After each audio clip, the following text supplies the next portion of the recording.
number 25 of the monthly Dive into the Longbox. Gabe here, joined by Jocelyn, of course, as always, the dynamic duo. How you doing today, buddy?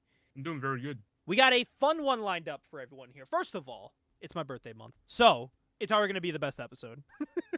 Oh, yeah. No bias. But we got some fun topics to talk about. We're going to be looking at some potential Marvel Premiere Editions that we would like to see.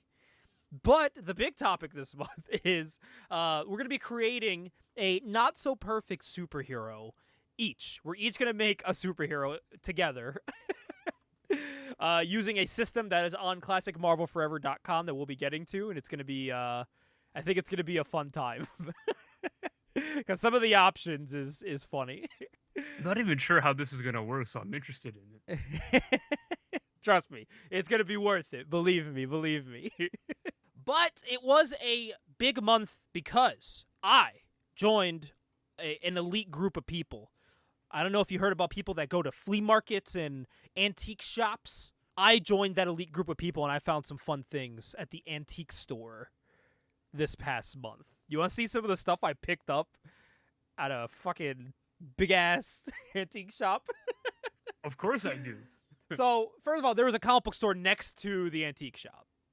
So I had to stop in there. And for $2, I picked up Spawn and Batman. Oh. It was $2 because if you look at the corner, it's like really bent up. But I'm Okay. not a perfectionist. I don't care. It was $2. That's all I cared about. I'm a cheapskate, not a perfectionist. Yeah. So I saw $2 and I was like, hell yeah, dude. I also picked up DV8 #1. Oh, yeah. I've been wanting to learn and join the world of DV8. It's in that same universe, and well, it's I obviously the was same going to universe, say, but that same it's a realm of spin-off. of Gen 13. So I'm like, let's see what it's about, you know. So I've yet to read it, but that's the plan. The next thing I found, Joss, was Venom #1. Lethal Protector. Just chilling there. I was like, oh, snatched it. And of course, when I went to go grab the comics, some chick was there with her grandmother, and who also wanted to look through the comic books. And I was like, sorry, motherfucker, I'm here first. First come, first serve. You wait. So I grabbed Venom #1, and then, perfect timing. It's March. At the time of recording, Daredevil's out. It's a great show so far. But they had this there for like $10, and it was Daredevil forgot the number for this one. Oh, 184. It is the first team up of Daredevil and Punisher. Now, that's a iconic Daredevil. It is. The minute I saw the cover, I was like, no fucking way. And then I asked, like, how much? She was like, $10. And I was like, fucking give me that shit right now. So, like, $10 for that. It was like 15 for Venom. I was like, what? So I like grabbed that up. I went to like another like Goodwill this past weekend, and some dude was like selling all of his Buffy books. So like, I got a bunch of Buffy books that were in it for like $9 in total, like just a random Dark Horse Buffy books.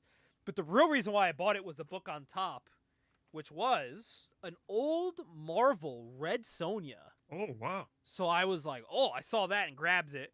And of course, under it was Conan the King.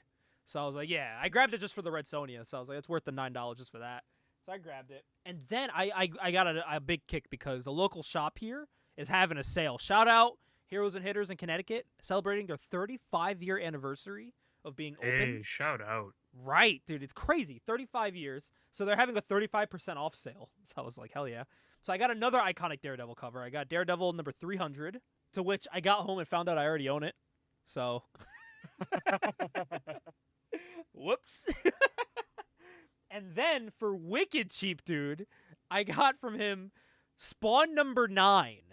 And for people wondering why Spawn #9, Oh, I know the significance of this. the first appearance of Angela. Exactly. And it still has the poster of Angela in here, too. Like the fold-out Wow. poster. Yeah. Got it for, like, wicked cheap. He was only charging, like, $40 for it. But 35% off. I paid, like, maybe, like, $20-something for it. I was like, this is awesome. That's crazy, and that's a good key, at least for like a Spawn book. Yeah, exactly. And I just bought the other key recently with all of the cameos in the cage with all their hands sticking out. Yeah, I think that might have been the issue before that.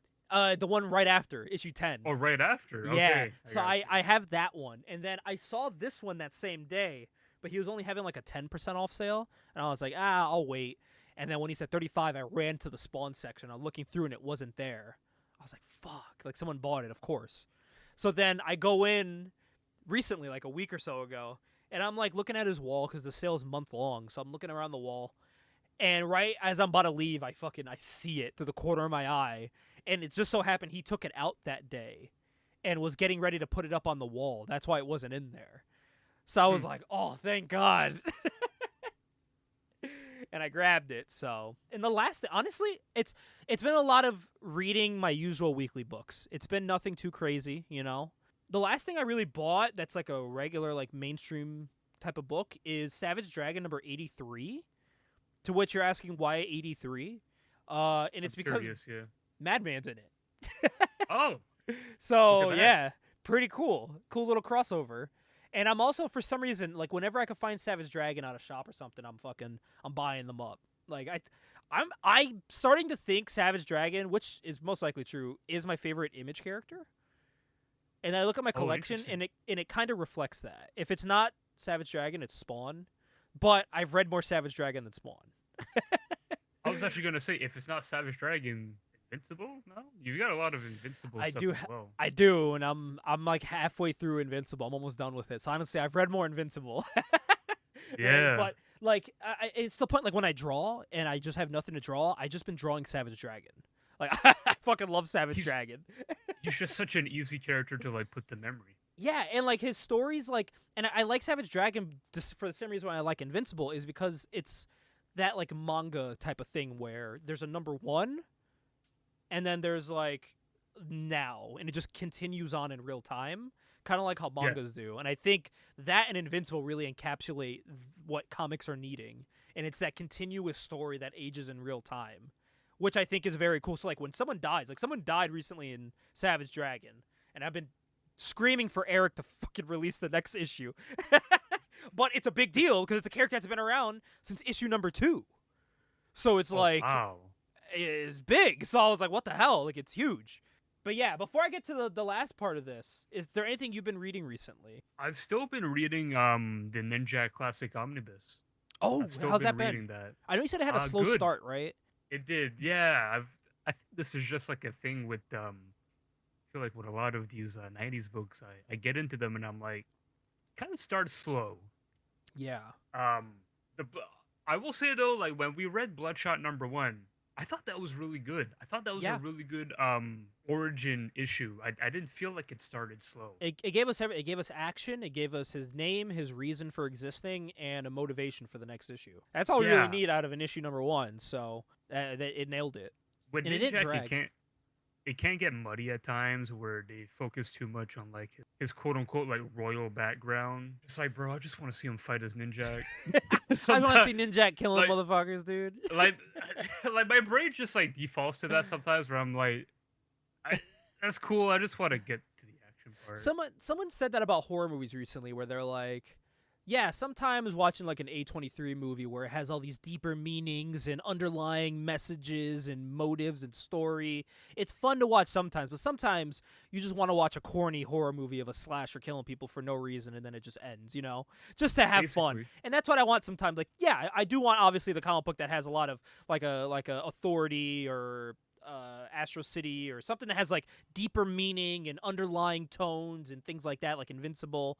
But sometimes I just want to read Savage Dragon where this big green dude is punching motherfuckers in the face while his girlfriend's trying to like suck him off, you know? Like But I will give credit to Savage Dragon though, like that's another one where I read the first issue and I was like, this was good. It wasn't slow. Like everything you wanted out of an origin issue. Yeah. Or quote unquote, like a first issue was there. And the concept of him is great because we're learning about him the same time he's learning about himself. So it's like when he finds something out, we're finding it out. So it's pretty cool. It's a good way to tell the story and expose things over time. As I'm reading Ninjak, I'm like, I don't really care about Colin King. Yeah. I care about Ninjak, and I care about these like Mission Impossible set pieces that he's in, or whoever he has to kill, or or anything like that. I don't necessarily care about him as a civilian all that much. I've noticed too, like with comic books, especially I know it's an older book, but like recently too, like I feel like the premise of the alter ego has kind of just been lost. Like it's all about the hero, and then no one really highlights the person, which is like I like both though. Like that's why people like Spider-Man when it's done well. It's done well. Like early Peter Parker stuff, like it was cool because Peter was like his own person, but Spider-Man was his own person. So like when you got the Peter story, it was different than Spider-Man because Peter's dealing with money problems and love problems, while Spider-Man's dealing with a goblin chasing him around the city. You know, it was a good contrast of both sides. Or like For Superman. sure, yeah. Superman's another one where you had the farm boy, but you also had this guy that's an alien from another planet that's trying to adjust. So I think I don't know. I feel like it's lost nowadays, especially with like Batman. It's like gone. Yeah, it is, and I mean when it's done well, I love it. Mm-hmm. But when it's not done well, I'm like, okay, let's just skip the civilian part of this and just focus on, the heroic part. And I'm going to go on a limb. I'm going to say that's why the Ultimate and Absolute stuff is so good. It's because you get that human version of the heroes along with their heroic stories. So, like, you get, like, half a book of Peter Parker being Peter Parker, but then you see him punching bad guys in the face of Spider-Man cracking jokes. Or, like, Absolute Batman, you find out about, like, his relationship with his mom and his friends, but then you see him fucking kicking babies into the river, and stabbing people in their eyes with his horns, being Batman. It's cool. Yeah. So, yeah, I think that's why they're doing everything right, and I think that's what, like, these other stories are missing. So, like, when you read, like, a book of, like, I think the characters like Miss Marvel. Like, you have Miss Marvel, but what's Kamala like? What's Kamala's life entail, I know what she has to go through as Kamala, but give us something as, as herself. Give us, I don't know, something. Mm-hmm. I think stuff like that's missing. Yeah, I don't know. I haven't been reading too much. I've been behind on a lot of reading because we've kind of been really cracking down on wedding stuff recently, so I've been kind of busy. But I have had time to go to some cons, and I went to Indie Comics Creator Con in New Haven, Connecticut. Drove down, went to the college. It was on the college campus there. I was having a good time. Met some artists. It's cool because when you go to a con, there's this thing called the Artist Alley. Mm-hmm. And it sucks because there is some great art there, but when you're at a Comic-Con, like a New York or Rhode Island or San Diego, you're there for the celebrities, you're there for the collectibles, and maybe some, like, expensive books you want, which sucks because then, like, the Artist Alley people kind of just don't make a lot of money. People kind of just walk through them and just don't even look down them. But this whole con was the Artist Alley, and that was it. Like, you're only going to this con to buy original art from people you never heard of until that day. That's the whole point of it, which I think is awesome, Coolest part about this con is that it's actually run by a former artist and, like, shop owner. So they have, like, panels about how to, like, pitch your comic to companies, and it's like topics for comic creators as opposed to comic buyers. That's like the point of this con.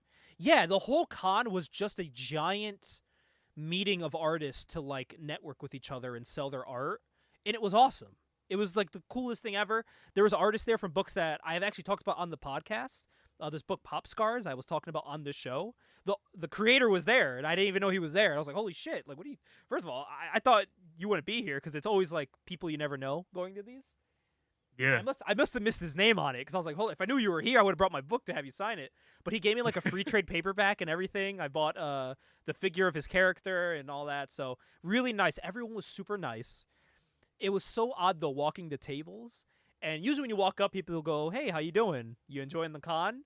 When you walk up to these tables, you'd walk up and be like, hey, nice to meet you. And they'll go, nice to meet you, too. Are you an artist also? So everyone immediately, that's everyone's first question. Do you draw? Are you an artist? Are you a creator? Because everyone's just trying to, like, talk to each other and share ideas. People are walking from one table to the other trading books, as, like, payment. So, like, hey, I'll give you one of my books if you give me one of yours. So it's pretty cool being there. It was, like, super motivating to create books and stuff. So I will be there next year. I'm hoping to have a table next year. That would be super cool if I'm able to have that. But the reason why I went on that big tangent about the con, I bought a lot of stuff. I needed Justina to tell me to stop buying stuff because every book was like $5. So it was super affordable to get, like, everyone's book. But I will highlight one, and it's a very cool book. I actually went back and I'm currently buying every issue of it so I can have the full run. It's called Steel Streets Okay. by Superhero Comics, and it's such a unique. I bought the one shot and number one. Dude, it's obviously like an homage to like Ninja Turtles and all that. But it's so fucking cool, and it's written really well. It has like a story that like I actually want to keep reading. So I've gone back and bought issues 2 through I think 6, and I bought an extra issue 2 by accident. So when you get to America, that will be going to you. Oh yeah. So, Oh yeah. because that's how much I recommend this. It's really fun. The art is very unique. I really like it. So highly recommend Steel Streets. I actually drew a picture recently for Steel Streets on my Instagram, and they reached out and they were like, "That's so sick." I was like, "I know," but it's cool talking to these people because they're all just like me, you know. They're all just like, you drew my picture. That's awesome. You know, everyone's really cool and like down to earth. You don't realize how accessible these independent creators are until you actually meet them. Yeah, and dude, they're super nice too, cause like they'll ask me, they're like, "Do you draw?" I'm like, "Yeah," and then they're like, "Oh, send me some of your stuff. I want to take a look at it." Like the creator for Pop Scars gave me his card, and he was just like, "Hey, you know, if you need any questions answered," he's like, I don't think I'm one to like answer questions, but if you have questions, you know, definitely hit me up." And I'm like, "Okay, yeah, it's cool." You know, people they want to help people out and grow the like this whole thing was about growing the community. And I will say though, it was kind of emotional. I went to Ed Piscor's table that his mom and sister were running. And Yeah. I will say it was so fucking cool seeing his like original prints of his art. And like they're smiling, having a good time talking to everyone, and it's just like it was very cool seeing his stuff in person. I didn't have the funds to buy as many things from him as I wanted from his table, but it was very cool to look at. And he had a really cool cartoonist kayfabe world title on the table. I was like, this is dope. I wanted the belt. It was cool.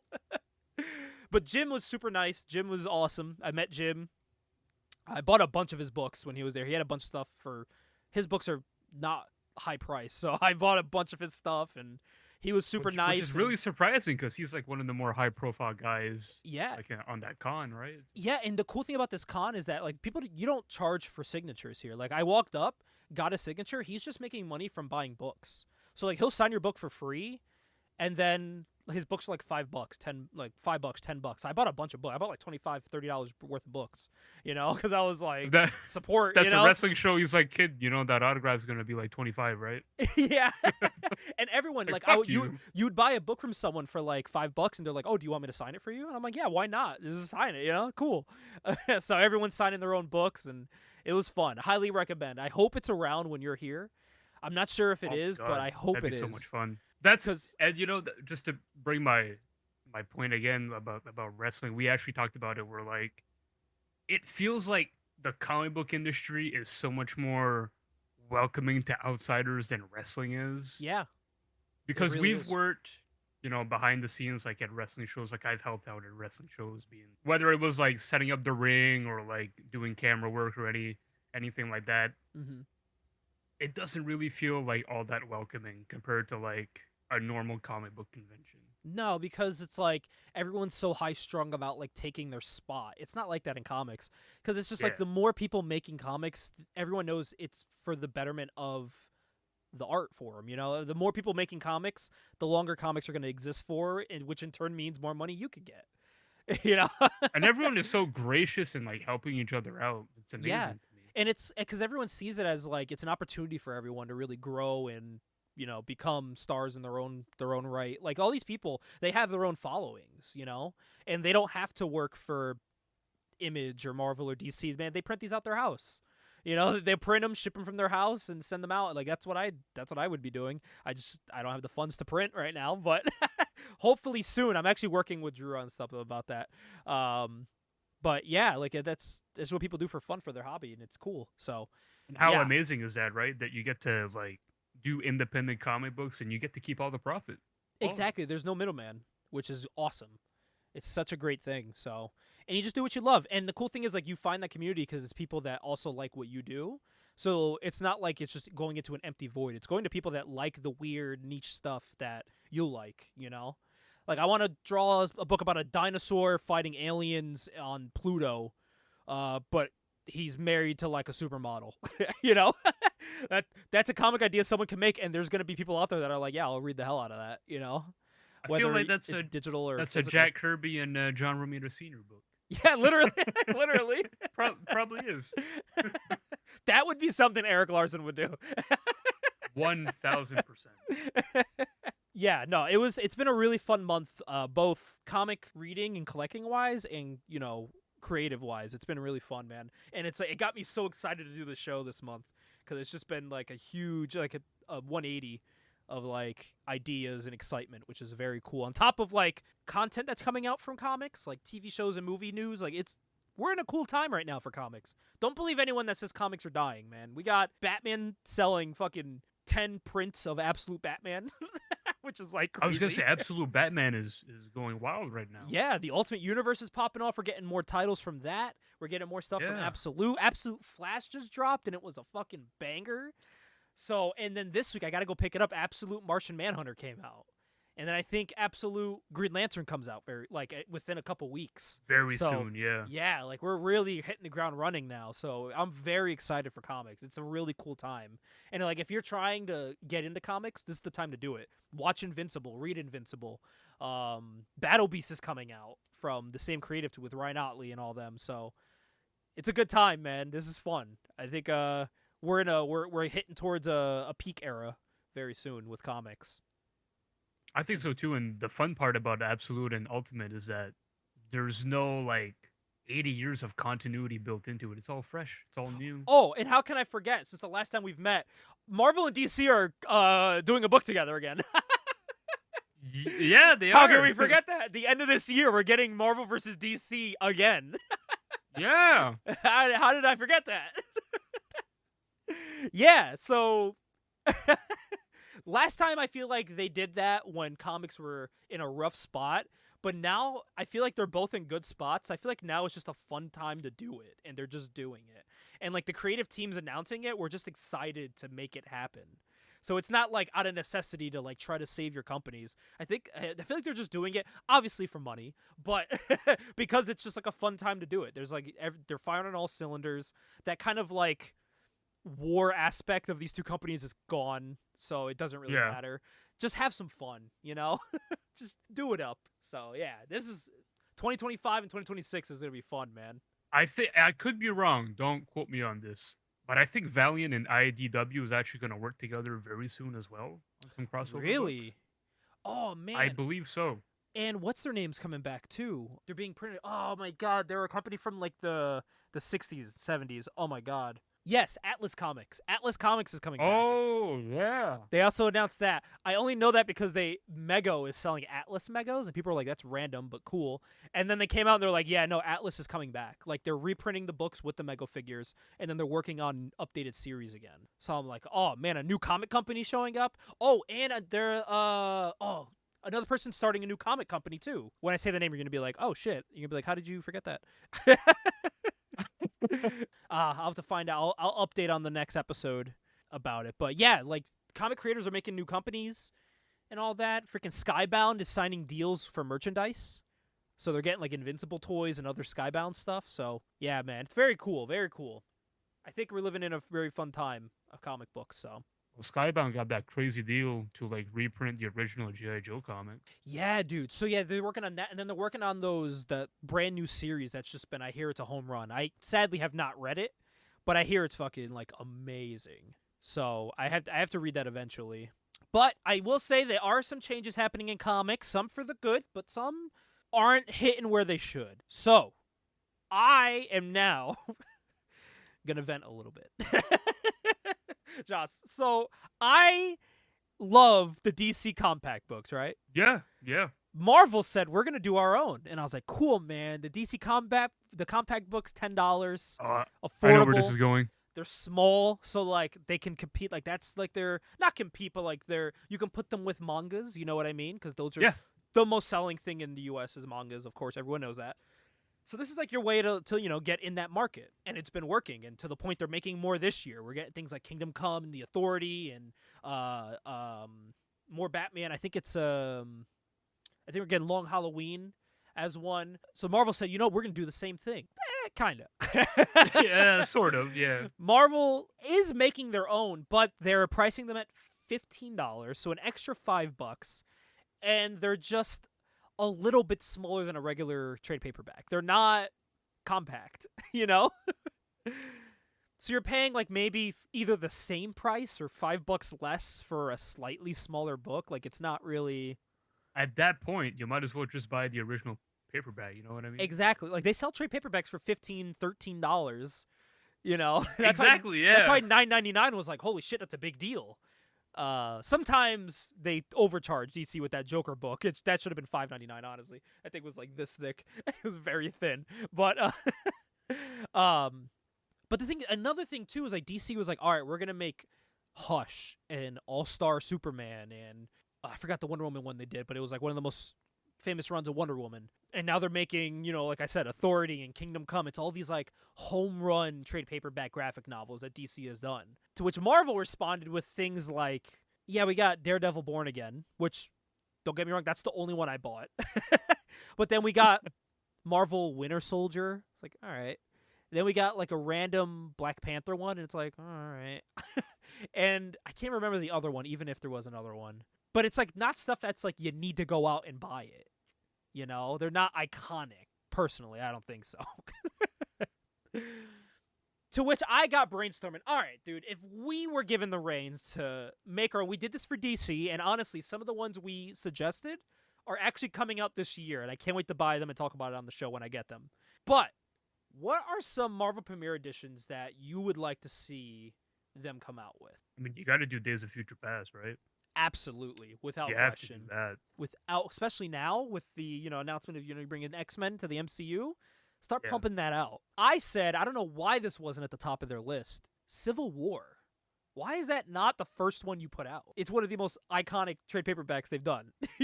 And for sure. But I think it made sense for them to do Born Again because of the TV show. Yeah. Kind of like that synergy. Well, that's the thing, because you have Born Again. So, like, at the same time, you had Born Again, Winter Soldier, and Black Panther. And it's like, all right, I could see Winter Soldier maybe because, Thunderbolts is coming out. But then at the same time, like, why don't you do a collection of the Thunderbolts? Yeah. Do a collection of that. Or, like, instead of Black Panther, put Civil War in there because people like Civil War. They thought the movie was good. And put the book out. When's the last time they printed Civil War? That's not just, like, the lingering trade paperbacks, Give us an updated Black Panther one with some new stuff. Is strange to me because it's a recent Black Panther run. Yeah. And it's not a run that people are, like, particularly, like, very fond of. Yeah. Like, it's not terrible, but it's not like a run everyone's like, oh, man, this is an all-timer. Yeah, and then DC did something similar where they put out one of the new Lantern books of one of their newer Lanterns, but they did that because they wanted people to learn about a newer Lantern, which I'm like, all right, that makes sense. You want to, like, insert a newer character so people can read about them more, but we all know who Black Panther is, Yeah. Like, we didn't need that. But if you're gonna do a Black Panther, if you're gonna do a Black Panther run, it has to be the Christopher Priest run, in my opinion. Absolutely, exactly.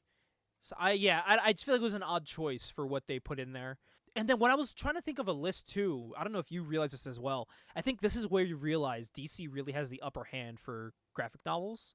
And I think that's where Marvel might flounder with this, is that, like, I feel like they don't have the library of iconic graphic novels that DC has. Yeah, like these iconic, like, I guess, like, short form story arcs. Yeah, like they would call them. Yeah, like they could put story arcs maybe together, but I feel like then you'd have like a part 1 and a part 2 and a part 3, And I feel like they don't have like that one complete story like Hush is, So I said another one we could put in there is probably Death of Captain America would be another one, another iconic. Oh, for book. sure, yeah. That'd be a good one, and I feel like I haven't seen that reprinted in quite a while, so let's put that in there. I would personally like, and I mean, again, it's not like an iconic story arc. It's an iconic run, and it would only be like a portion of it. But I don't know, give me like the first 8 issues of like the original Ultimate Spider-Man. Something like that. That would be great. Ultimate Spider-Man would be great. That would be cool. I also said new X-Men. Oh, with the Grant Morrison run? Yeah, Yeah, for sure. Print that, for sure. So I don't know. Maybe that's on their docket. That's another thing. They announced 3 books and then they didn't announce anything. So it's like I don't know if this is even going to continue on. If they haven't heard much about it, but DC put out. They were like, oh, here's like the next 8 books, and then next year we're gonna take a little break, and then we're gonna put out like another like 9 books. You know? DC really committed to the idea. Yeah, and it paid off. Like people like this idea, and like it's cool going to the comic book store and they have the display. Plus, it's great for my bookshelf because like they're the size of like regular like novel books, like Justine has. So you could put them like on a nice bookshelf and not have to get like a specific comic book shelf, which is pretty cool. Yeah. And they stick out, and they're not hard to read. That's how I read Hush. I read Hush through my compact edition, and it perfectly suffices as a regular graphic novel. You don't need like a magnifying glass or anything like that, you know? Yeah. For me personally, I wouldn't buy them, not because I don't see the value in it. I absolutely see the value in it. I mean, you're buying like an entire story arc for like $10. I mean, that's a great deal. With extras too. It has like the scripts in the back and all of the cover galleries and all that. It has all the stuff that's in a trade paperback.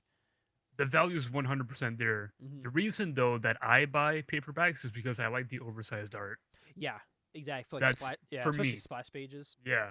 I mean, hell, dude, I bought the Grand Designs, the just big ass fucking. Yeah. I love those. Those are cool, man. Yeah, no, I totally get that. I got them because I was like, oh, this would be like a cool collection to have because it's a cool concept, and I like. It gives me a chance to read some stories that maybe I haven't read before. And if it is it's very portable. You can bring it with you on the road. The only one that was a little odd to read, and I tried to read it when I was on vacation, but it was just a little difficult, was Watchmen. But it's because there's so much dialogue in Watchmen that does kind of get a little like hard to read. But it's because the font, they're trying to fit so much in there. Like even reading it regular, there's a lot of text that's kind of crammed together. But it's still doable, you know? But I was reading it saying like, you know what, I'd rather read my regular size one for this one specifically. Like I already read V for Vendetta, but they're putting out a compact V for Vendetta. And I'm going to get that. I love V for Vendetta. I think that was a great story. I had a really good time reading that, but I'm going to buy it again. I don't care that I have 2 of the same book, you know? Like I already read Kingdom Come and I own it. I'm going to buy the compact edition. I have Long Halloween, but I'm going to buy the compact edition because they probably got new stuff in it too, so I like it. I'll Alan Moore this. would hate me saying this, but my mom loves the movie V for Vendetta. Really? So that's the thing. I watched she saw the movie. It, yeah. I watched the movie before reading the book. I like the book a lot. I think the book is really good. But yeah, like I have a soft spot for the movie because of that. It's like I watched Sin City before reading Sin City. But at the same time, that was a 1-for-1. I was gonna say that's about as good of a comic adaptation. Like it's really hard to find any better. That would be in my top 5. I would say besides Invincible, that's like probably the most accurate comic book presentation of something I've ever seen. Especially for live panel action. For panel, like it's crazy. Yeah. Yeah. No, that and Invincible are probably 2 of the most like comic accurate things, ever. Walking Dead at first, and then it wasn't. Oh, I'm gonna get a lot of flack for this. I tried watching the pilot episode, like the first episode, like years ago. Oh, watched the whole thing, and I was like, "This is so fucking bull." Oh, dude, you're not gonna get flack from me. I watched Walking Dead until Negan showed up, and then I was like, "Wow, this show fell off a cliff." Like it just was so slow and unwatchable. And it seems like that's the general take. Everyone's like, "Yeah, everyone hated that season, but you have to like muscle through it." And then it gets good again, but it's like I don't want to have to muscle through it, you know. I had a hard time muscling through the first episode. So yeah, no. I Justine's like I want to get back because she watched it too, but she left around the same time I did watching. So she's like, I want to jump back into it. She goes, but I don't want to. She goes, I don't remember everything from the beginning. So she goes, I would have to start from the beginning again, and I don't want to because it's just so much. And I'm like, yeah, I get it. That'll be. If I ever did give it a chance again, it would probably be because of Negan, because I like Jeffrey Dean Morgan as an actor a lot. I think he's a really good actor. Oh yeah, he was really good in Invincible this season. He was really good as the comedian in Watchmen as well. He was. He was really good in The Boys. Yeah, I was saying, has he had like a bad comic role? He's good in just about any comic role he's in. He might be an all-timer actor just in general. Like he's really fucking good. He's so good, yeah. And what's funny too, though, but like on the surface, you look at him and you watch the stuff he's in, and his characters kind of talk the same, but he does them all so well that I don't care. Like they You all don't have even like that. notice it. Yeah, they all have like that Negan sarcastic tone of voice, but I don't care. You know, it's fine. It works because the characters he's playing all sound like that in my head if it's from a book. You know. It's not like when you watch a Mark Wahlberg movie where he's playing Mark Wahlberg. Yeah, I found a transformer. That movie pissed me off. This man's from the South and he still has a Boston accent. What? Like, all right. Oh, another one I would like to see from Premiere. It would have to be like 3 parts or no more than that. It's actually a series I just completed collecting. Age of Apocalypse. I finally completed my Age of Apocalypse stuff, but I would like to see it as a Premiere edition. That would be good. So I collected the fast track to Age of. I found out there's a lot of bullshit in Age of Apocalypse you don't need to read. Like there's a lot of fluff in Age of Apocalypse, and never thought I'd ever say this, but thank God for Reddit. Some guy made a very long, detailed explanation of which ones to read and not to read, and then at the end did like a quick like bullet point of which ones to get, and I bought them all. And I was reading through it, and it makes total sense why you should read the ones to read that he listed, and everyone was like, "This is the best like compact list ever." So I got every single one from that, and I'm gonna start reading that hopefully kind of soon. Probably after Invincible, that'll be my next big take to read. I'll give you one more. I'll give you one more, and it's because I read it a couple months ago. Well, I mean, I read the whole series. Mm-hmm. Give me the first arc of Punisher Marvel Knights. Is Welcome Back, Frank. That's what it's called. Dude, I would. Oh man, that would be good. I'd say any of the Marvel Knights stuff, like Daredevil, would be cool. Yep. Dude, but honestly, reprint the Max stuff. Mm-hmm. Like that would be cool to reprint that stuff again. Give me all that. Give me all that. That edgy nonsense. You know. Give me the Squadron Supreme got a Max book. It was good. Yeah, very true. Very true. Yeah. You know what? Fuck it. I'm throw it out there. You know what? Give us Ultraverse. You own it, Marvel. You've owned They Ultraverse do. You've owned it for like 30 years. And they still don't want to reprint it. Dude, they don't even want to use any of the characters. Just use something. Give us something. Give me Prime and something. Like, holy shit, so many universe resets, and Ultraverse characters haven't showed up in one? In one? Like, come on. You gotta be kidding me. I mean, DC was nice enough to let Wildstorm characters play with their toys, you know? Yeah, still to this day, we got people. We got Grifter up in here. We got a bunch. Zealot is a part of, like, the Gotham City Sirens. Yeah, exactly. So it's like, what's going on, Marvel? What the hell? Don't Vince McMahon this and just buy them out and then just not give a fuck. In wrestling, Marvel. Yeah, Marvel does that all the time, though. Like, it's crazy. Like, if that, dude, like, or like, if Marvel really wanted to do something, like, dedicate a team to that, and just like relaunch Ultraverse under Marvel's banner, but just have it be Ultraverse, you know, and like have a team dedicated. Like, treat that like your Skybound, like under Image. Assign that to someone to be in charge of it, and just fucking go crazy, you know. Create something new and unique, alternate. Do it. And have that be like your, kind of like what they were doing with Max. Like, have that be like your alternative book. Put some like indie artist on it. Really change it up. Or those kids that you have going to that like Marvel artist school that they're doing. Yeah. To get them ready, put them on Ultraverse, you know?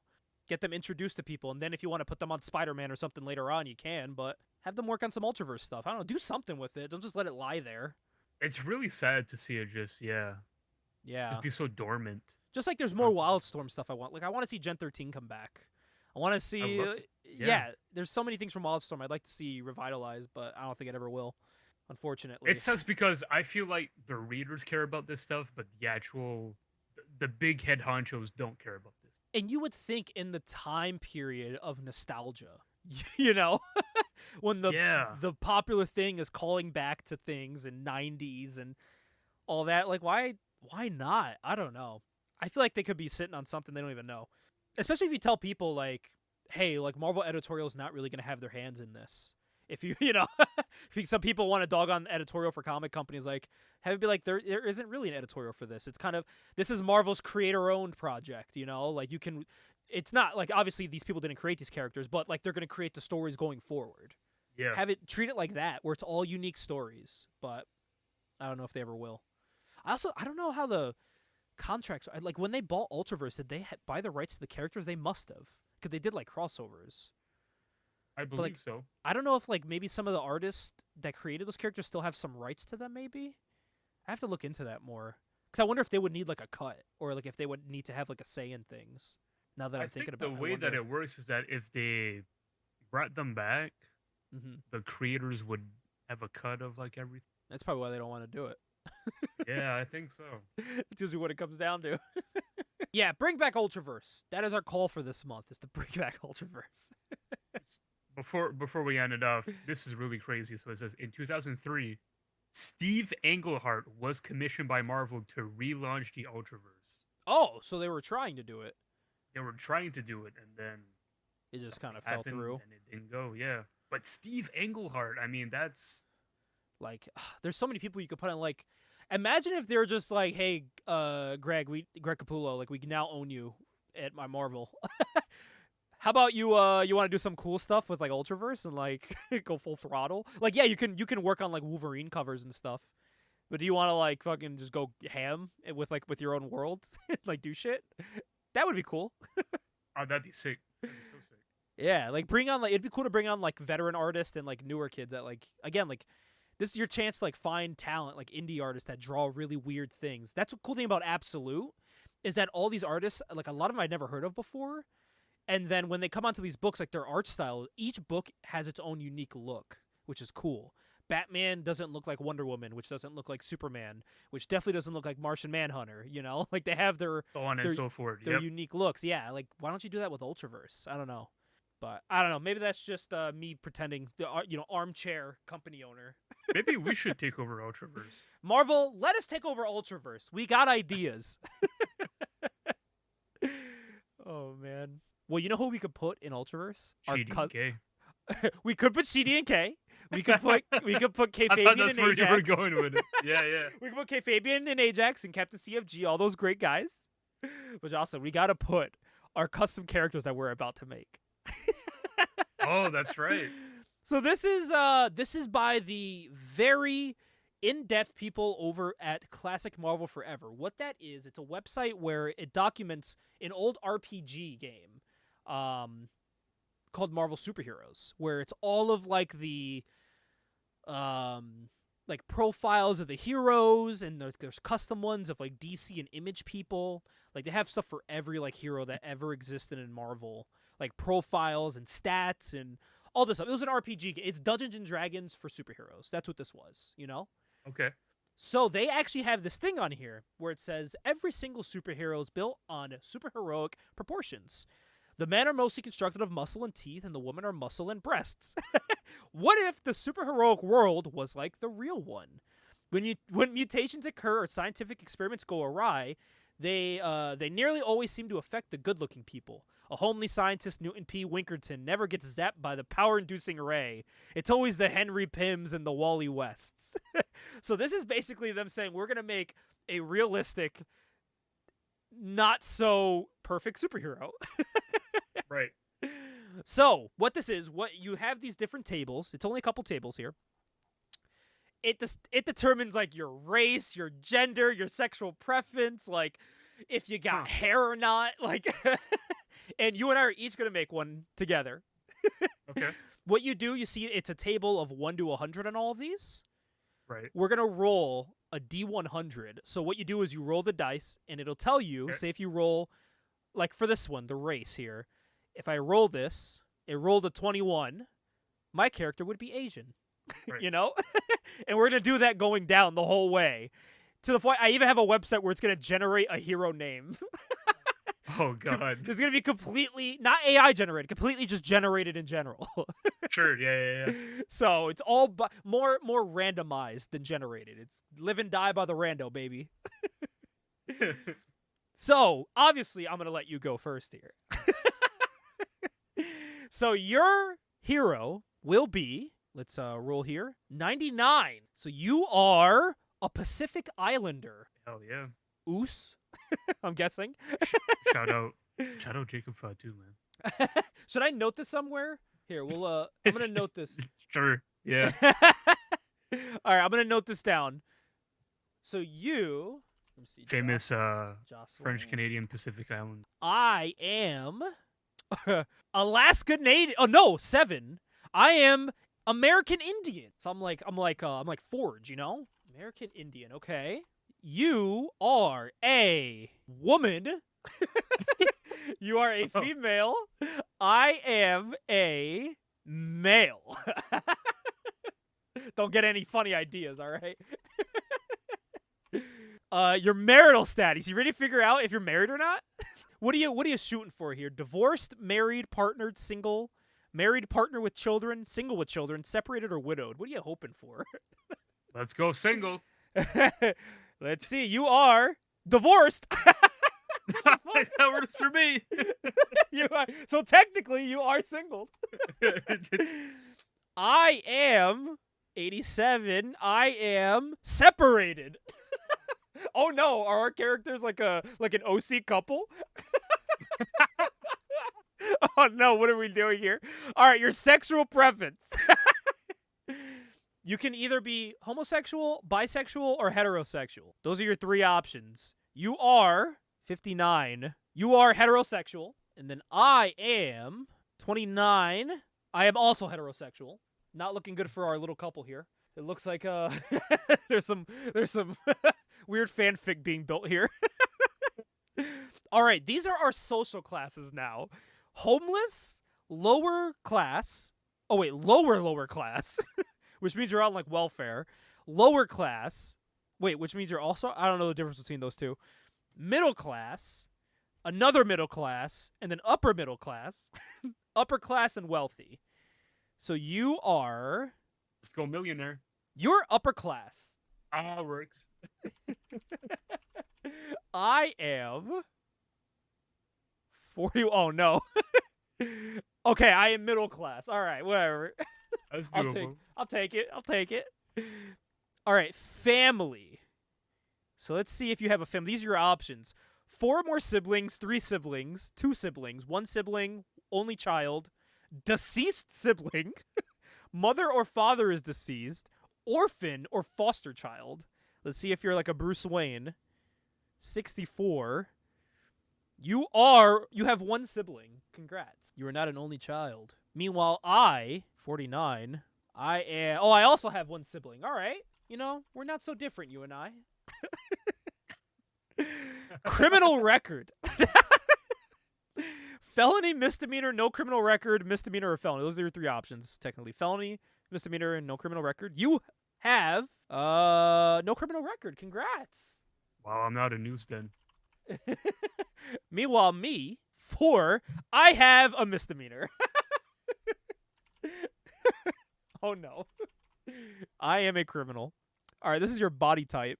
Your body type is 16, which means you're overweight. Meanwhile, I'm normal. So far, I am a normal American Indian male that's separated, in the middle class with a sibling. Meanwhile, you are an overweight female who's divorced, upper class with a sibling, and no criminal record, while I have a misdemeanor. You know, I so far can't see who has the winning hand here. It's all right. very hard to tell. Let's find out your height now. 71, which means you are normal. Okay, you're normal height. Congrats. Okay. You're not some, like, super tall or super short person. Meanwhile, I am petite. I almost was a dwarf as an option. You're a twink. Dude, I would have... So far, I sound like I'm just Puck. Yeah. Oh, man. All right, your age. All right, let's see your age. You are normal. You're 26 to 35 years old. Meanwhile, I am a ripe... also 26 to 35. All right. And they know our age. Yo, right? All right. I don't know if we're gonna do this next one. Wait, why? Just read these. Oh my god! No! I don't think we're gonna skip that. We're gonna skip that table for now. If people don't want to know, we're gonna go to attractiveness now.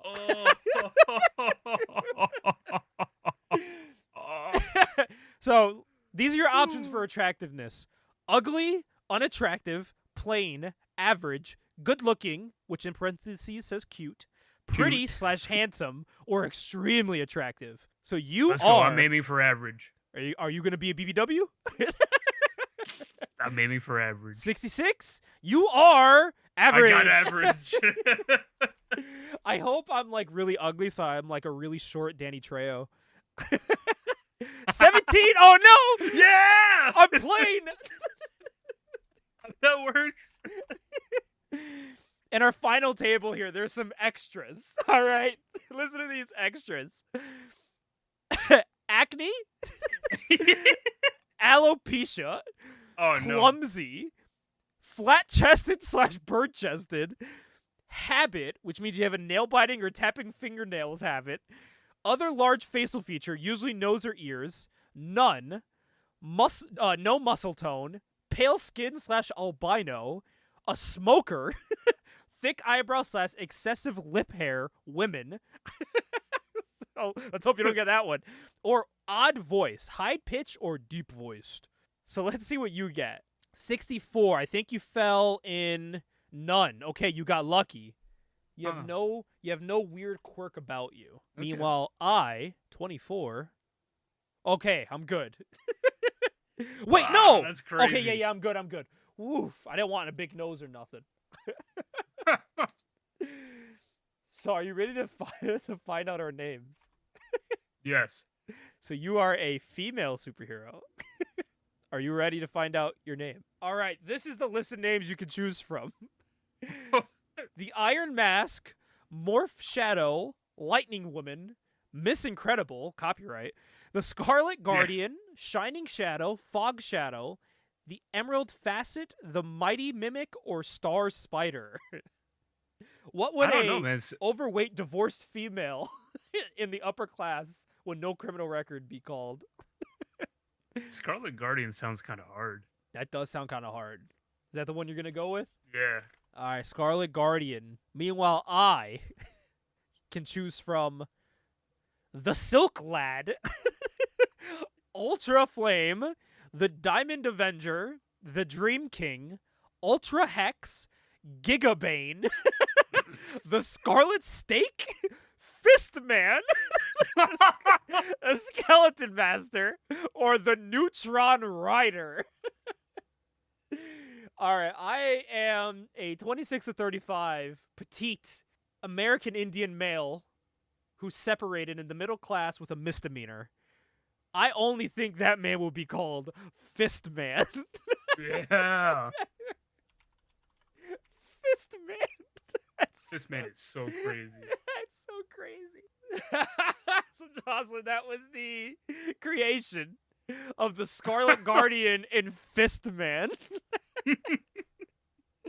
What did you think of this? This was a fun experiment. Oh man, this is fun. This it really was. I would love to do this and have Sinai do it. Oh my god, yes. But include this table 11. He would be offended if you didn't include it. Oh my god. Well, yeah, I saw that. I was like, dude, that would be so fun to like in real time make a hero. Oh my god. Well, it's time for This Month in Wizard. This month in Wizard, we are looking at Wizard Magazine number 31. Let me open this up here. I got my fresh issue. I actually got this in the mail not too long ago. A couple months ago. Came in a big lot. Like, hell yeah. Okay, if I can I don't know if you're showing it to me on camera because I don't see on camera right now. Oh no, I was pulling. I'm about to. Oh, okay. Yeah. Sorry, I was whipping it out. Oh hell yeah! Let's go. First things first. Well, looking through these issues, I showed it to you, but it was very cool finishing season 3 of Invincible, and then in these issues, their comic of the month in like 2003 or 2004 was Invincible. Like, that's how long Invincible's been around. It was the comic of the month in Wizard magazine. It's crazy.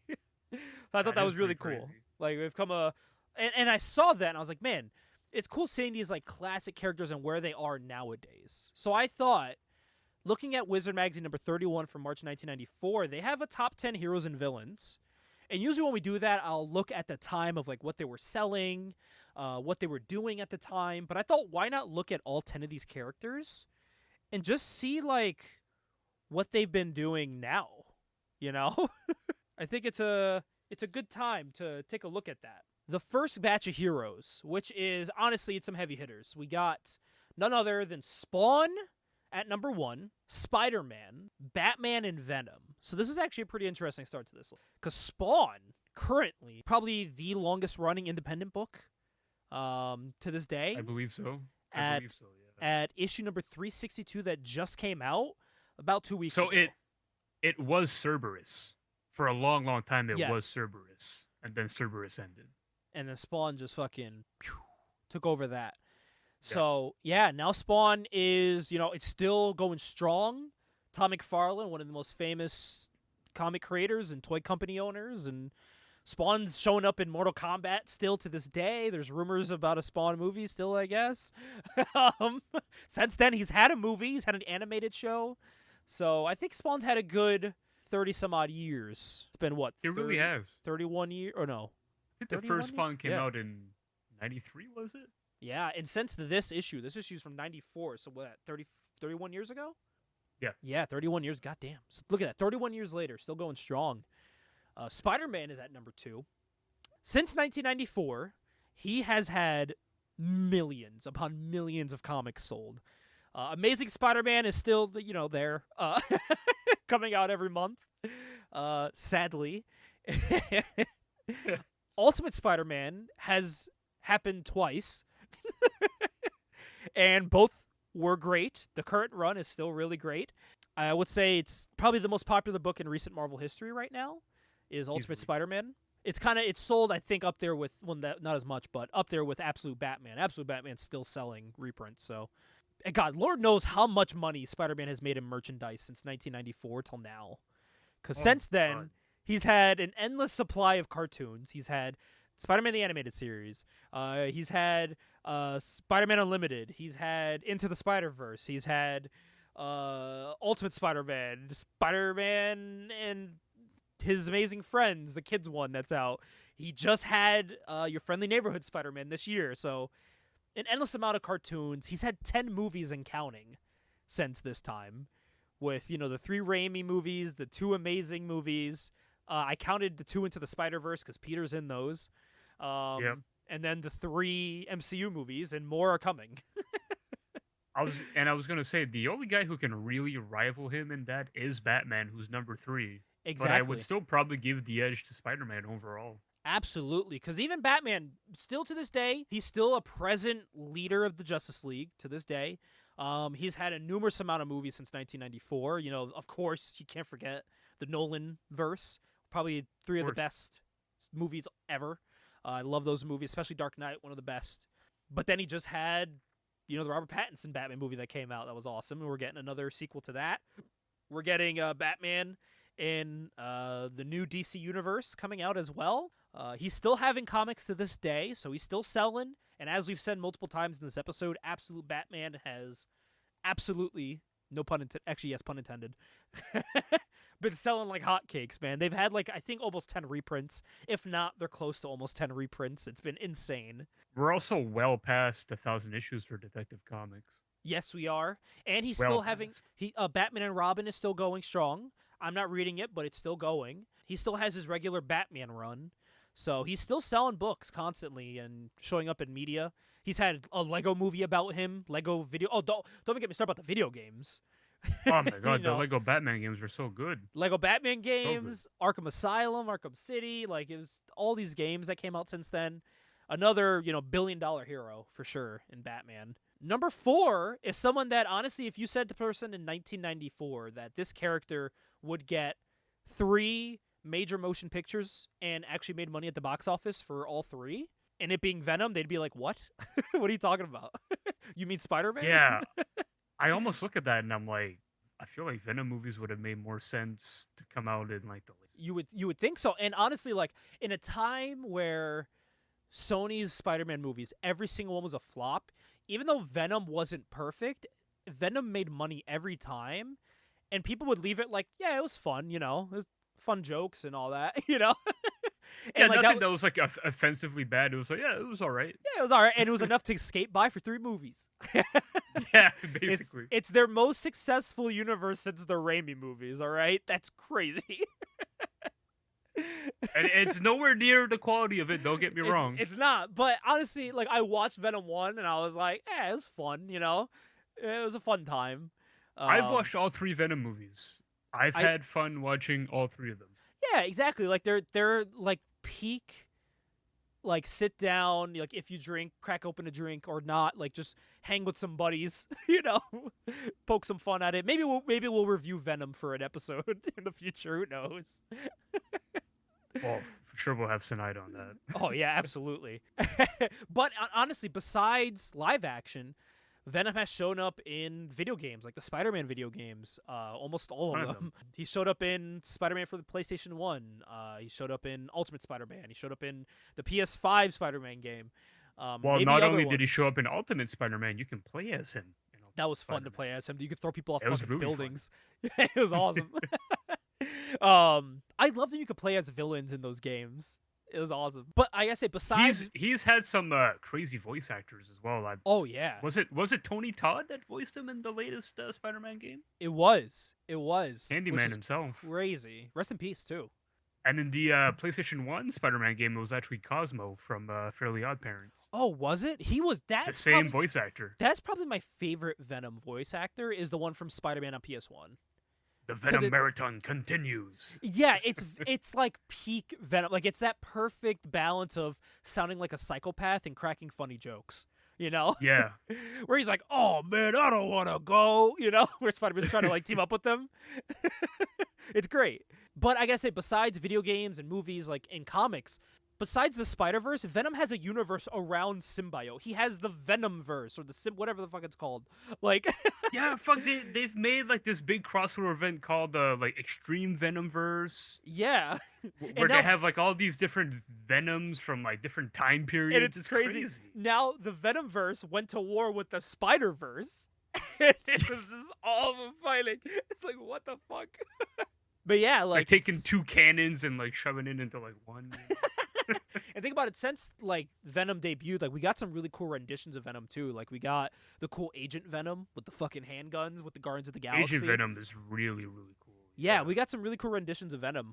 And while people didn't like it too much, I do gotta say I did like some of like the representation of him in the Sam Raimi movie. Like, he looked fucking horrifying in that movie. Like, Venom looked terrifying. Like, his teeth just had like layers of teeth. Like, he looked horrifying. Yeah. I don't think Eric Foreman was a good choice to play Eddie Brock, but you don't think Topher Grace was terrifying? I don't think so either. Dude, when like the symbiote left his face and he's like, "Hey," like, what the fuck? I always felt like he would have made a great Peter. It should have just still been Joe Manganiello, because wasn't Joe? No, Joe was Flash. He was Flash. That's who he was. Joe was Flash. Yeah. Damn, he would have been a good Eddie Brock. Make his hair blonde. Yeah, actually, he wouldn't. But I feel like Topher Grace actually would have been a good Peter. I always said Spider-Man he would have been in another universe. He would have been a perfect Spider-Man, or I would have even taken him as Harry. Yeah. I would take him as Harry. Because, like, in that role, like, yeah, he's like a nerdy guy, but he can also, like, there was semblance of like a serious character there. I think he could play Harry well. He'd be a really good, like, imagine him as Hobgoblin. Like, I could believe that. Like, the really like scraggly, skinny Hobgoblin. I can see that. Not the new problem Goblin. Yeah, I think the problem with Spider-Man 3 is that Raimi never wanted Venom in it. It was kind of like a last-minute thing, like the studio pushed him for it. Because Raimi only wanted Sandman as the villain. Which was great. Sandman was so good in that. Perfect casting as well. Oh my god, dude. So good. You won't get any better than that, ever. Yeah. So good. The next one on this list, though, we got here at number 5 of their top 10, Superman. I mean, come on. He's got a new movie coming out at the time of this recording. His solo title still a highlight of the month. He also has an absolute title that is having a great success. I mean, there's really nothing bad you can say about Superman right now. Probably had an ongoing TV show at this time. I think Superman and Lois is probably ongoing. Yes, and also since then, he's had more TV shows. After this, he got Smallville, and then he got Superman and Lois.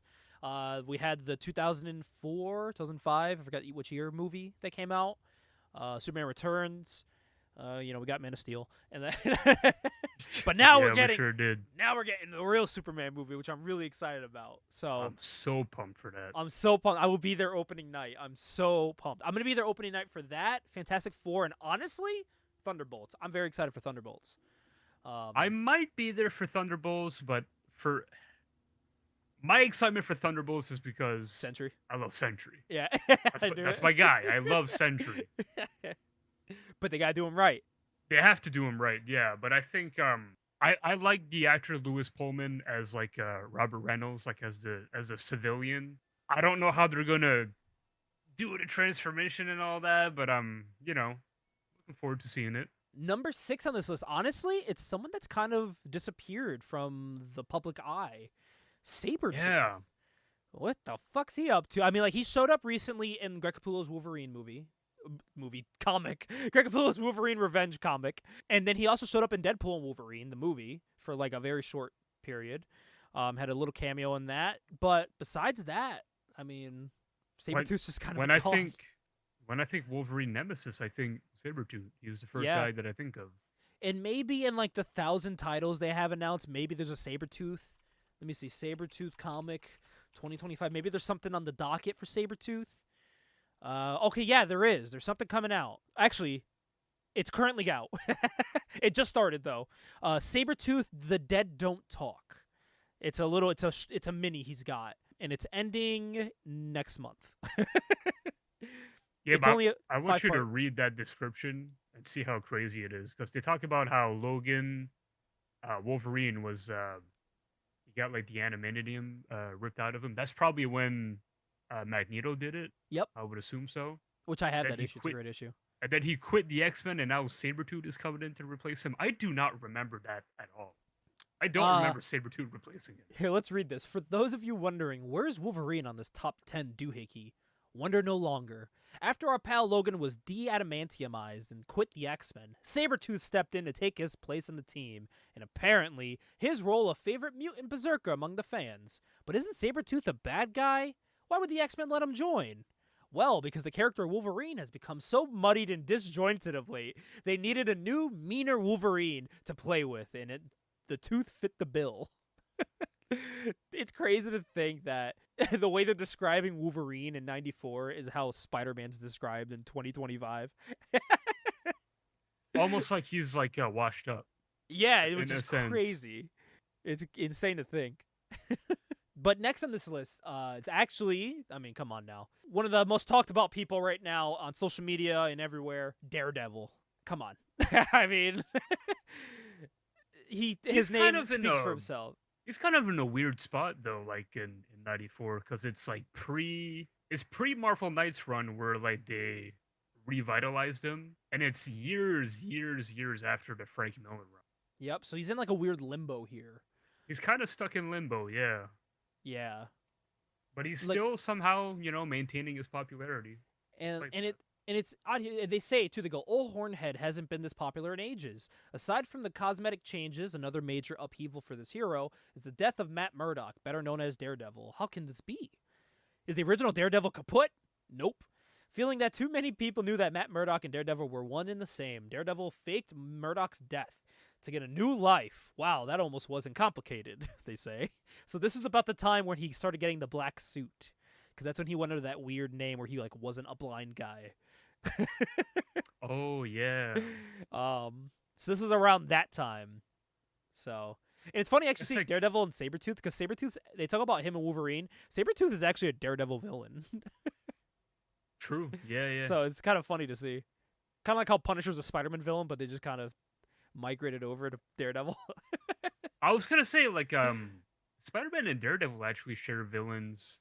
Like if you think about it, Yeah, they share quite a multiple of bit. them. I mean, it makes sense too because they're in the same city. Honestly, the fact Yeah, that every superhero doesn't just share villains kind of blows my mind. They're all in New York it City. does. Yeah. But yeah, look at it. Fast forward to 2025, though, man. He's got one of the best TV shows that came out from Marvel's Netflix run. It's been relaunched as Daredevil Born Again. It's highly talked about. People want more of him. Spoiler alert, when he showed up in Spider-Man, people lost their fucking minds. It was the coolest thing to see Matt Murdock. And he wasn't even Daredevil. It was just Matt Murdock. And it was like, what the fuck? It was so cool. Like, people are excited for Daredevil again. He has a comic run out, a solo title. I will say I was a big advocate for that title. I still pick it up. I still read it. But holy shit, did that thing hit a brick wall. Like, it's this is the run down after the Zdarsky run, right?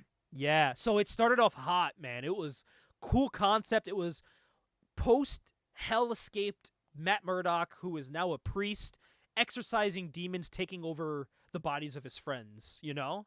And then every issue, like, before it was like, oh, he has to go up against, like, every sin, like, or not sin, but, like, he has to go up against, like, greed and all those kind of, like, the 7 deadly sins, whatever. 7 deadly sins, of course, yeah. But then we're on issue, like, say, like 12, and he's still on, like, the third one. It's like, all right. God. Yeah, like, they really, like, it should have been each issue was its own 7 deadly sin. And then it just got to a point, man, they just extended it. And what issue are we on now, man? I think we're on issue like 20-something now.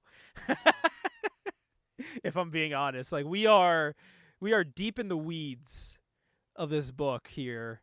Oh yeah, here the issue just came out at the day of us recording this. Issue number 19. He is still fighting the sins.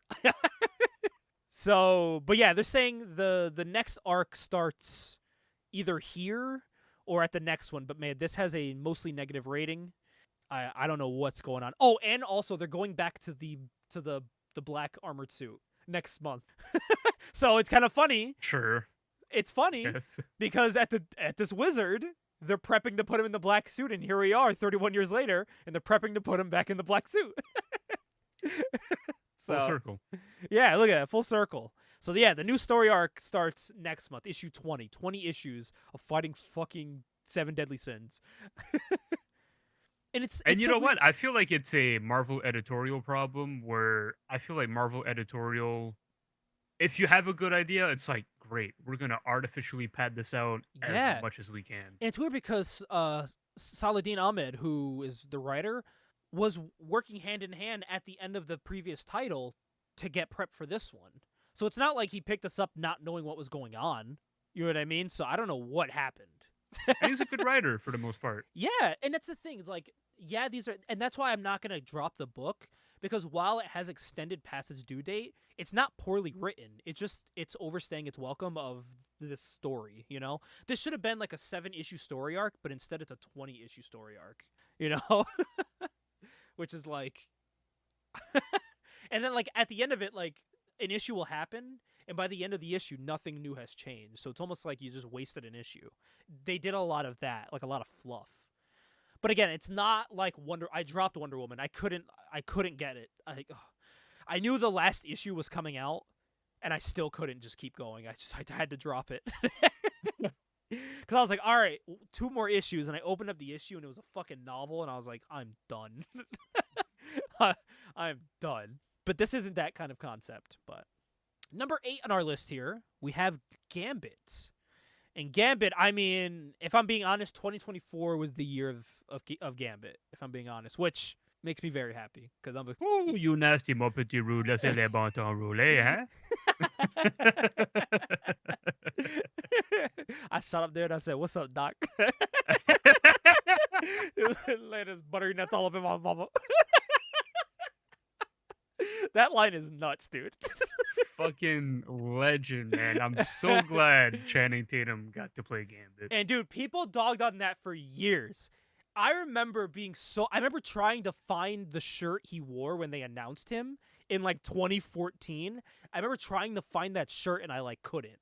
And I was so excited. And like everyone from like all my friends that were like in the comics, because I was in high school. I actually had friends at that time. Like they were like, "What?" Like no, like everyone said. My dad was like, "What?" Like the dude that danced in Step Up. Like no, Yeah. like everyone dogged on it, and I was always like, "No, dude, he's gonna be good," because like he loves Gambit. Like he's passionate about Gambit. So I'm like, it's gonna be, if he loves the character, it's gonna be worth it. No one fucking believed me, and guess what? We got the best meme of 2024.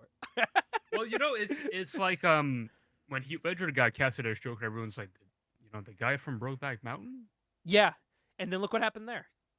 Best Joker. When Robert Pattinson got casted as Batman, Edward Cullen, the guy from Twilight. And I remember that was another one too. People cast, and I remember me and Drew were like the only two people like talking to each other, and we're like, "Yo, he's gonna fucking nail it." Like we were psyched, dude. But yeah, I knew he was a good actor. I just didn't realize how good he was until he played Batman. To be honest. Yeah.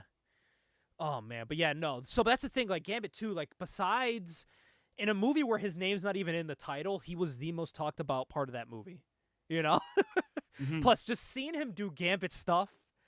And, like, they did not hold back on the costume. Like, this wasn't a fucking X-Men Origins situation where it's like, oh, he's got a jacket and a staff. It's Gambit. No.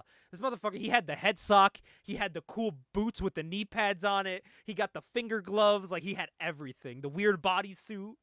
It was awesome. And he looked cool doing everything. I remember watching the movie, and, like, when the card came flying out, I saw it opening with Night with Justine. And, like... Yeah. When the card came up, like my mouth opened and all I saw was her look at me, because she was like, "Oh shit," and like, all right, I'm gonna admit it. When he was throwing the fucking cards and everything was exploding and he looked real cool, I got a little teary eyed. All right, a little bit. Bit. It's not bad to admit that. No, like he's my tied number one hero of all time with Nightwing. Like I'm gonna be that way when I see Nightwing in the DCU. Like yeah. when he fucking comes in and starts beating dudes up, they're gonna do some weird ass shot, because that's what they do in the comics now for him. But guess what? I'm gonna be watching with a tear in my eye, because those are my cheeks. Yeah. I've been waiting for those cheeks. That's my fucking dude's cheeks, bro. That's my boy. But dude, like that was so cool to see. But then, like on top of that, X-Men '97 came out, and holy fuck, he was like. Had the most iconic scene in X-Men '97, which even though it's been out for a while, I don't want to spoil it for people that haven't seen his scene in X-Men '97. It was just well written. Like he was so perfect in that show. And then on top of that, man, he's like covering the comic covers. We're getting variants of Gambit stuff again. We're getting Gambit merch again. Like just of him. Like I went to Hot Topic and they had like a Gambit, like 3 Gambit shirts. This shirt came out after. You know what I mean? Like, and this is from like 92, 93 when this image came out. So it's like, maybe 94. Maybe it might have been 94 actually. But yeah, so and he's currently on the Uncanny X-Men team on the new books. So he's still around to this day. So I think on this list, besides Spider-Man and Batman, I'd say Gambit has had the best lifespan since 94. Because in 94 he was cool, and in 2025 he's still cool. Yeah, easily. For sure. Yeah. Number 9 is pretty funny. This would be the topic of today. Prime from Ultraverse is number 9. Yeah, oh, wow. We were just talking about the Ultraverse. Yeah. Which I was reading this here. And let me read this little thing here for you. Malibu's most popular Ultraverse character is quickly becoming one of the most popular characters in all of comics. Poor little Kevin Green. You see, he's trapped in the body of a superhero part of the time, but he's a teenage middle school student the rest of the time. Which poses a problem when you have to try to explain to your frequent disappearances to teachers, parents, and friends. Adding to Kevin's problems is the fact that the girl he likes in school has a crush on Prime, not him. Can you say jailbait? Jesus so Christ. so odd. Yeah. But he's basically like a Shazam, for people that don't know who Prime is. And I will say, I went to my local comic shop, right? Mm-hmm. And I was looking around, and I bought an Electra book for a reason I'll explain off air. I bought Electra. I bought some other stuff that I needed for like my March 1997 collection, my birth month. And as I'm going down the aisles, I see something you and I discussed on this show a long time ago, and I bought it. Okay. It is Ultraverse action figures. So wow. I bought our boy Prime, but look at the American flag. It's a variant where he's like all Americanized. That's pretty sick, actually. Isn't that awesome? And yeah, I'm looking that's really cool. man, and like the cape comes off. Like these figures look cool, man. It's like chrome plated for everything. So he's on like my miscellaneous shelf with like Ash and all them. Like my miscellaneous like independent comic figures. I got like Grendel and the Tick on there and him and Mage. I have Mage on there too. Bluntman and Chronix on that shelf. You know, these iconic superheroes. But yeah, I just thought it's funny with all of the Ultraverse talk that I found this on the shelf like 3 days ago, and I was like, I gotta fucking buy it. He comes with a cool helmet with a gun he shoots, you know, as he does. And the number 10 person on this list, to cap this list off here, is Death from Sandman, which is pretty interesting to see because all these years later, we eventually got the Sandman Netflix TV show, and Death's in it. She is, yeah. And I will say, I haven't seen the show yet, but I've seen clips from the show, and I've seen a lot of the scenes. It's another one of those cases where they rip stuff. It's just right from the book, like word for word. What's said in the book is said in the show, which I love. I think that's awesome.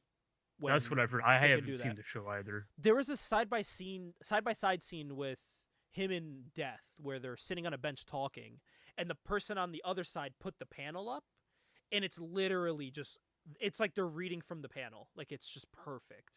And it's like the same camera angles and everything. It's very cool. So yeah, so look at that. 30 years later, Death actually made it to a live action rendition of Sandman. So pretty cool. All those years I like later. that in the description. They point out that that Sandman is actually wrapping up. They're doing like their final story arc. See, look at that. And then they say, "Will Death live on?" Eventually, she did because she got her own solo series. Yeah, she right did. after. Well, it's funny too. We actually bought my dad recently. This here it was the Sandman leather-bound trade paperback of Volume 1, completely made out of leather. Oh, the omnibus, yeah. Mm-hmm. The Volume 1 omnibus, completely leather-bound. That was his Christmas gift. So he's all excited because he's gonna start reading it soon. So I told him, I was like, bro, take it on your cruise and like read it on your cruise when you have free time. Like sit at the pool, just open up fucking Sandman, you know, have a nice Corona. That's the life. Your mom walking by, shaking her head. She's like reading Twilight and shit. But yeah, dude, that was issue number 25 of the monthly Dive into the Longbox. I think that was a fun episode. We did some new things on this episode. It was a lot of fun. On next month's issue, we have a really fun one because there is a series coming back after many, many years, and we are very excited as Youngblood is returning to Image Comics. It sure is. With Liefeld at the helm. The anti-Marvel man himself, Rob Liefeld. But we're going to do a whole episode dedicated to Youngblood, like we've done with Spider-Man and a couple other things, like the Amalgam one. We're going to do a Youngblood special, man. We're going to talk about, like, Youngblood merchandise, like the Youngblood toys, really get into detail, Youngblood books, what's to come, like what we're excited for. Just dedicate everything to Youngblood, and we're even going to review next month, you know, Youngblood number 1, of course. We gotta do Youngblood number 1. We've knocked out a lot of the Image firsts, so why not put Youngblood number 1 on the docket? It's a big one. It is. It's a big one. It's an iconic one. It's one that took a long time to come out, but it's an iconic one. Exactly. Hey, it's one that Eazy-E had, okay? It's important. According to Rob. Which is crazy. But in our 25th one-shot this month, look out for it, we are going to be reviewing a book we've talked about quite a bit, and one, honestly, I've been wanting to read for a while. I've had this trade paperback for about maybe like 7 months, maybe even a year, just sitting waiting for this episode. Body Bags, issues number 1 and 2 of the little Father's Day, you know, beginning arc of Body Bags. This was a really fun read, so we look forward to reviewing issues number 1 and 2. Look out for that. For Joss and Gabe, I think that's where we sign off, right? Indeed. Take care and read comic books, man. Enjoy. Peace.